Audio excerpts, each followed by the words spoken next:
Exit polls 2024 ఇటు ఆంధ్రప్రదేశ్తో పాటు దేశవ్యాప్తంగా జూన్ 1వ తేదీన సాయంత్రం 6:30 విడుదల చేశారు.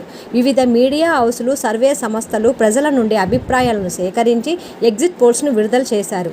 ఏపీలో వైఎస్ఆర్సీపీ అధికారంలోకి వస్తుందని కొన్ని సంస్థలు ప్రకటన చేయగా, మరికొన్ని సంస్థలు టీడీపీ, జనసేన మరియు బీజేపీ కూటమి ప్రభుత్వాన్ని ఏర్పాటు చేయబోతున్నట్టు ప్రకటించాయి. ఏపీలో ఇంతకు ముందు ఎప్పుడూ నమోదు కాని విధంగా 82.37% పోలింగ్ నమోదైంది.